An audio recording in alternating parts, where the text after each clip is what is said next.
तो hello hello भाई लोग, स्वागत है आपका आज के नए टॉपिक में। आज हम लोग पढ़ने जा रहे हैं सोशियोलॉजी का एक और नया टॉपिक, जो कि है भूमंडलीकरण यानी कि ग्लोबलाइजेशन क्या है और उदारीकरण और भूमंडलीकरण एक दूसरे से किस प्रकार संबंधित हैं। ये हम लोगों को आज डिस्कस करना है, इंपॉर्टेंट टॉपिक है। और जो कि है भूमंडलीकरण क्या है, सबसे ज्यादा इंपॉर्टेंट ग्लोबलाइजेशन, और जो उदारीकरण होता है लिबरलाइजेशन, और भूमंडलीकरण यानी ग्लोबलाइजेशन एक दूसरे से किस प्रकार संबंधित है, ये हम लोग को आज चर्चा करनी है सोशियोलॉजी के टॉपिक में। बहुत ज्यादा इंपॉर्टेंट टॉपिक है और बहुत बार आने वाला टॉपिक है, इसलिए हम लोग आज इसको पढ़ रहे हैं। और चलिए शुरू करते हैं टॉपिक। तो भूमंडलीकरण क्या है, इसको देखते हैं। तो जो भूमंडलीकरण का तात्पर्य विश्व के विभिन्न देशों के बीच आर्थिक, सांस्कृतिक, राजनीतिक और सामाजिक क्षेत्रों में आपसी एकीकरण और संपर्क को बढ़ते प्रभाव से है। भूमंडलीकरण का तात्पर्य किससे है? सॉरी, भूमंडली जो करण है उसका तात्पर्य है विश्व के जो विभिन्न देश हो गए, विश्व के जो विभिन्न देश होते हैं उनके बीच में आर्थिक, सांस्कृतिक, राजनीतिक और जो सामाजिक क्षेत्र हैं उनमें आपसी एकीकरण, जो आपस में एकीकरण है, एकता है, और संपर्क माने कांटेक्ट के बढ़ते प्रभाव, वो जो एक बढ़ता लेवल अप का जो इफेक्ट है, उससे है भूमंडलीकरण का तात्पर्य।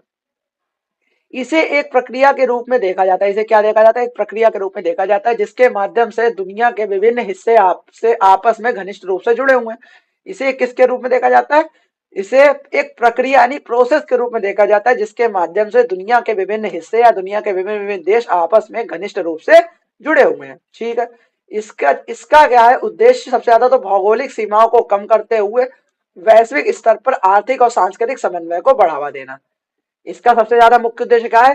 जो भौगोलिक सीमाएं हैं, ठीक है, उनको कम करते हुए, जो हम लोग के बॉर्डर है उनको कम करते हुए वैश्विक स्तर पर एक मतलब कि एक होता नहीं, इंटरनेशनल लेवल पर क्या होना चाहिए?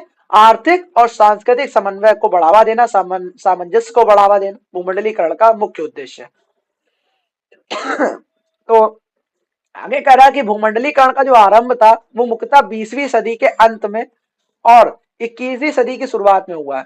जो भूमंडलीकरण है उसका आरंभ कब हुआ था? मुख्यतः 20वीं सदी के अंत में हुआ और 21वीं सदी की शुरुआत में हुआ है ग्लोबलाइजेशन का आरंभ मुख्यतः। ठीक है। जब संचार और परिवहन के जो साधन होते हैं उनमें क्रांति आई। जब क्या हुआ? जब संचार और जो परिवहन है उनके साधनों में क्रांति आई, रेवोल्यूशन आया और व्यापारिक बाधाओं को कम किया गया। ठीक है। जब क्या हुआ? जब संचार और परिवहन के साधनों में क्रांति आई और व्यापारिक बाधाओं को कम किया गया, तभी भूमंडलीकरण का आरंभ हुआ। नहीं समझे? फिर से समझो। भूमंडलीकरण का आरंभ कब हुआ था? मुख्यतः 20वीं सदी के मतलब अंत में और 21वीं सदी की शुरुआत में हुआ था। जब क्या हुआ था? संचार और परिवहन में क्या आई थी? उनके साधनों में क्रांति आई थी और व्यापारिक बाधाओं को कम किया गया था। ठीक है। आगे चलते हैं। तो भूमंडलीकरण की परिभाषा क्या होती है ये समझते हैं। तो भूमंडलीकरण की डेफिनेशन क्या है? तो भूमंडलीकरण एक ऐसी प्रक्रिया है, भूमंडलीकरण एक ऐसी प्रक्रिया है जिसके माध्यम से दुनिया की अर्थव्यवस्थाएं, यानी जो ग्लोबलाइजेशन है वो एक ऐसी प्रोसेस है जिसके माध्यम से दुनिया की जो अर्थव्यवस्थाएं हैं, समाज है और संस्कृतियां हैं, वो आपस में जुड़ जाती हैं। जो भूमंडलीकरण क्या है? एक ऐसी प्रक्रिया है जिसके माध्यम से जो दुनिया की अर्थव्यवस्थाएं हैं, समाज है, संस्कृतियां हैं, आपस में क्या होती है? जुड़ जाती हैं। विश्व एक साझा बाजार है, मतलब एक साझा करता है आपस में और सामाजिक इकाई के रूप में विकसित होता है। विश्व क्या है? एक साझा रूप से बाजार है, साझा करता है और सामाजिक इकाई के रूप में विकसित होता है। ये भूमंडलीकरण की परिभाषा है। ठीक है। एक ऐसी प्रक्रिया के रूप में भूमंडलीकरण है जिसके माध्यम से क्या होता है? दुनिया की जो अर्थव्यवस्थाएं होती हैं, जिसमें इसके माध्यम से क्या होता है? जो दुनिया की अर्थव्यवस्थाएं हैं, समाज हो गया, संस्कृतियां हो गई, वो आपस में क्या हो जाती हैं? जुड़ जाती हैं। और विश्व क्या है? एक साझा बाजार है और तथा सामाजिक इकाई के रूप में से क्या होता है? विकसित होता है। आगे चलते हैं। तो विश्व की विशेष भूमंडलीकरण की विशेषताएं क्या है? भूमंडलीकरण ग्लोबलाइजेशन की क्या विशेषताएं क्या है? तो अंतरराष्ट्रीय व्यापार का विस्तार करता है सबसे ज्यादा। तो भूमंडलीकरण देशों के बीच जो व्यापार बाधाएं हैं उसको कम होती है। व्यापार की जो इंपोर्ट एक्सपोर्ट या जो बाहर से व्यापार हो रहा है, ट्रेड हो रही है हम लोग की देश में और दूसरे देश में, तो उसकी बाधाएं जो होती है, बीच में चैलेंजेस होते हैं, उसको कम करती है। ठीक है। भूमंडलीकरण करती है, जो प्रक्रिया है। वस्तुओं तथा सेवाओं का आदान प्रदान बढ़ता है और जो वस्तुएं होती हैं, जो सेवाएं होती हैं, ठीक है, उनका आदान प्रदान, इंपोर्ट एक्सपोर्ट बढ़ता है। प्रौद्योगिकी का प्रकार, जो प्रौद्योगिकी है उसका प्रसार होता है। प्रसार मतलब वो सब फैलती है प्रौद्योगिकी। सूचना और संचार प्रौद्योगिकी यानी आईसीटी, सूचना और जो संचार प्रौद्योगिकी आईसीटी, उसके माध्यम से जो विचारों और नवाचारों का आदान प्रदान होता है। ठीक है। उससे प्रौद्योगिकी का प्रसार होता है। आगे चलते हैं।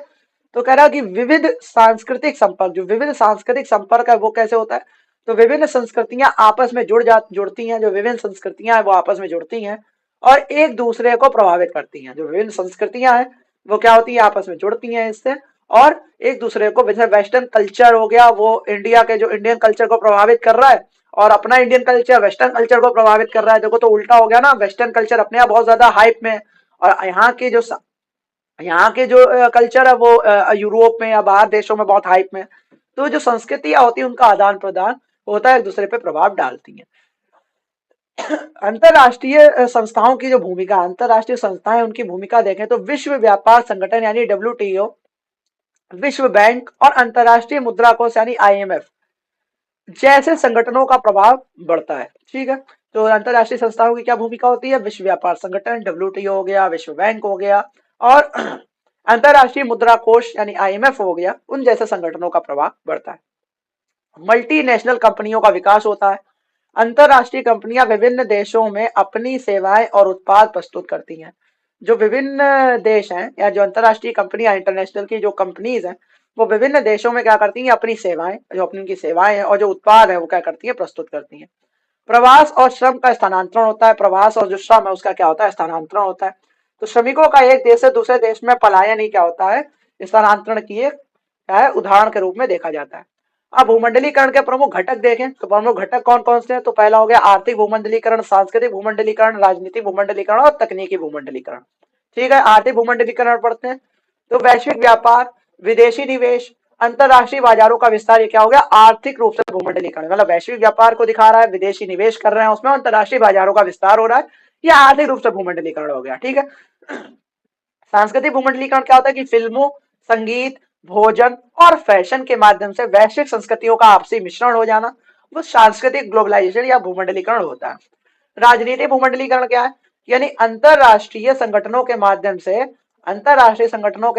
क्या होना, वैश्विक मुद्दों पर सामूहिक प्रयास, जो अंतरराष्ट्रीय संगठन होगा उनके माध्यम से क्या होना, वैश्विक मुद्दों पर सामूहिक प्रयास होना, ही क्या होता है, राजनीतिक भूमंडलीकरण कहलाता है। और तकनीकी भूमंडलीकरण क्या होगा, इंटरनेट और डिजिटल क्रांति के माध्यम से वैश्विक संपर्क स्थापित करना ही तकनीकी भूमंडलीकरण का उदाहरण है। आगे चलते हैं कि उदारीकरण क्या, नहीं लिबरलाइजेशन क्या है। अभी हम लोग पढ़ रहे थे भूमंडलीकरण के बारे में, अब हम लोग उदारीकरण के बारे में पढ़ेंगे कि लिबरलाइजेशन क्या है। पढ़ते हैं भाई। उदारीकरण का अर्थ हो जाता है अर्थव्यवस्था के विभिन्न क्षेत्रों में वह सरकारी नियंत्रण कम हो जाए, उसको प्रतिबंधों को हटाना और निजी क्षेत्रों और विदेशी निवेशकों को व्यापार और व्यवसाय करने के लिए अधिक स्वतंत्रता मिल सके, तो वो उदारीकरण कहलाती है। क्या कहलाती है, उदारीकरण कहलाती है। उदारीकरण का सिंपल सा अर्थ है कि अर्थव्यवस्था के जो विभिन्न क्षेत्र हैं उसमें सरकारी नियंत्रण और प्रतिबंधन को कम करना, उनको मतलब प्रतिबंध लगाना उस पर, और जो निजी क्षेत्र है विदेशी निवेश जो कर रहे हैं निवेशक हो गए, उनको व्यापार में और व्यवसाय में अधिक छूट देना या अधिक स्वतंत्रता उन्हें मिल सके, यह उदारीकरण की प्रक्रिया होती है। ठीक है, यह प्रक्रिया क्या होती है, यह प्रक्रिया मुख्य रूप से आर्थिक विकास को गति देने के लिए अपनाई जाती है। और यह प्रक्रिया क्यों अपनाई जाती है, आर्थिक विकास को गति देने के लिए अपनाई जाती है यह प्रक्रिया। ठीक है, उदारीकरण की प्रक्रिया।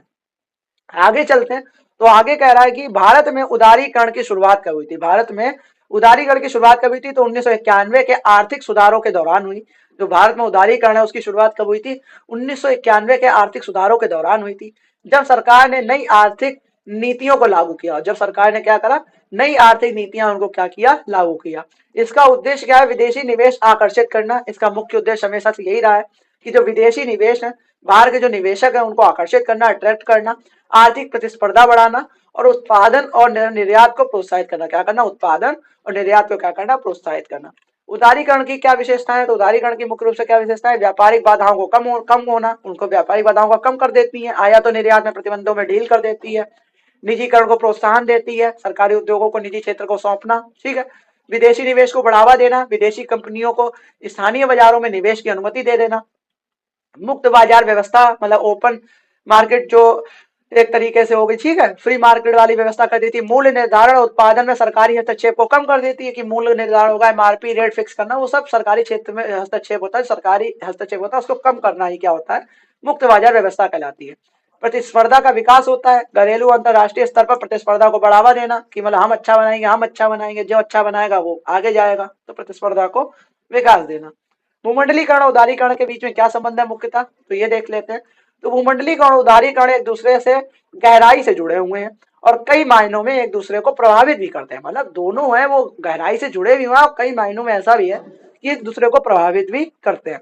तो भूमंडलीकरण का आधार क्या है? इसका बेस है कि उदारीकरण भूमंडलीकरण का एक प्रमुख आधार है। उदारीकरण क्या है?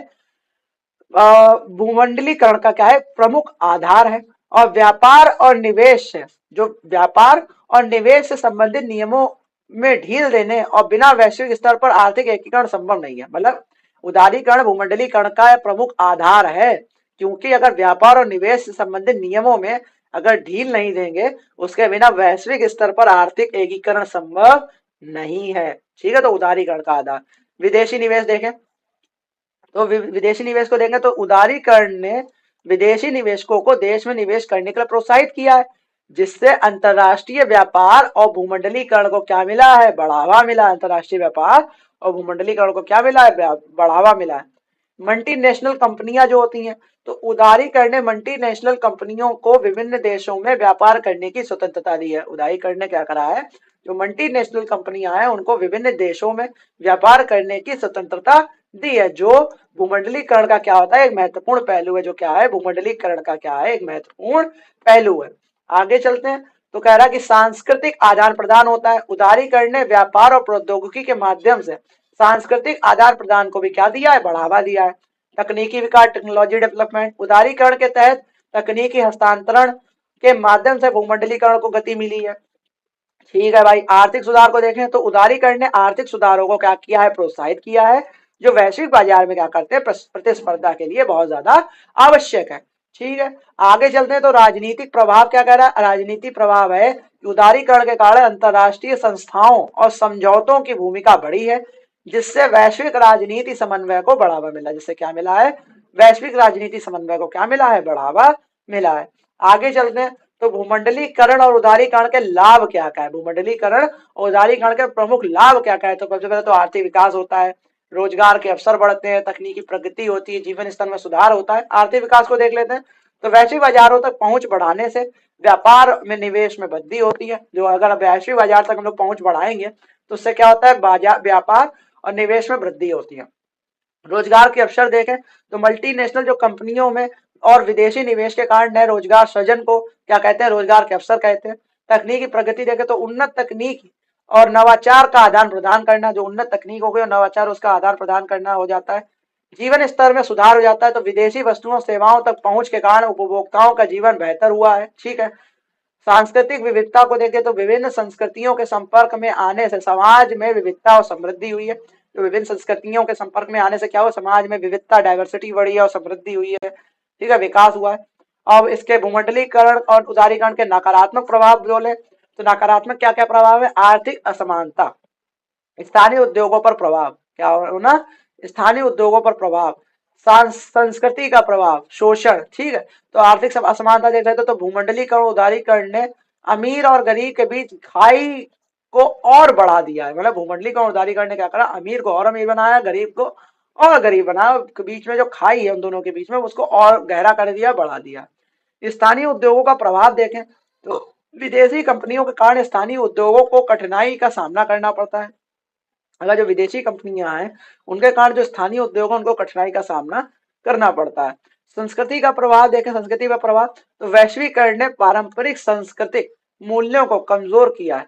वैश्वीकरण ने क्या करा है? पारंपरिक सांस्कृतिक मूल्यों को क्या किया है? कमजोर किया है। ठीक है, मूल्यों को क्या किया है? कमजोर किया है। आखिरी में शोषण देखें तो सस्ते श्रम और कमजोर श्रम कानूनों के कारण गरीब देशों का शोषण है। जो सस्ते श्रम और जो कमजोर श्रम कानून है उनके कारण क्या है? गरीब देशों का शोषण हुआ है। और पर्यावरण का प्रभाव देखें तो आर्थिक गतिविधियों के विस्तार के कारण पर्यावरणीय क्षति हुई है। आर्थिक गतिविधियां जितनी ज्यादा हुई है तो उसका विस्तार जितना जितना हुआ तो जो पर्यावरण की क्षति बहुत ज्यादा इसमें देखी गई है और हुई भी है। ठीक है, इसमें निष्कर्ष कंक्लूजन आखिरी में तो ये निकलेगा तो भूमंडलीकरण उदारीकरण आधुनिक विश्व के दो महत्वपूर्ण पहलू हैं, जिन्होंने दुनिया को एक वैश्विक गांव के रूप में विकसित किया। जिन्होंने क्या करा? दुनिया को एक वैश्विक गांव के रूप में विकसित किया है। दोनों प्रक्रियाएं एक दूसरे से पूरक है और वैश्विक आर्थिक, सामाजिक और सांस्कृतिक विकास में सहायक है। वैश्विक भी, आर्थिक भी, सामाजिक और सांस्कृतिक विकास में क्या है? दोनों सहायक है। हालांकि इनके प्रभाव को सकारात्मक बनाए रखने के लिए उचित नीतियों और प्रबंधन की आवश्यकता है। हालांकि ऐसा भी है कि अगर इनके प्रभाव को सकारात्मक या पॉजिटिव बनाए रखना है तो उसके लिए हमें उचित नीतियां अपनानी होंगी, उचित कानूनों का प्रबंधन करना होगा।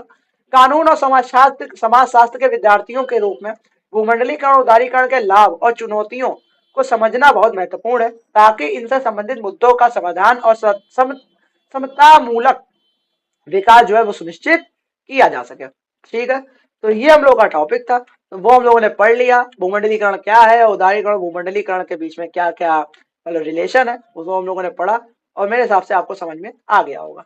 अगर आपको ये वीडियो ना समझ में आया तो आप क्या करेंगे, फटाफट 1.5 इसकी स्पीड पे लगाएंगे और बहुत अच्छे से इसको रिपीट कर लेंगे, जिससे आपको बहुत अच्छे से एक बार रिवाइज होगा तो लिख तो आप लोगे ही। ठीक है, ऐसे सोशियोलॉजी के वीडियोस आते रहेंगे, तब तक के लिए जय हिंद, जय भारत।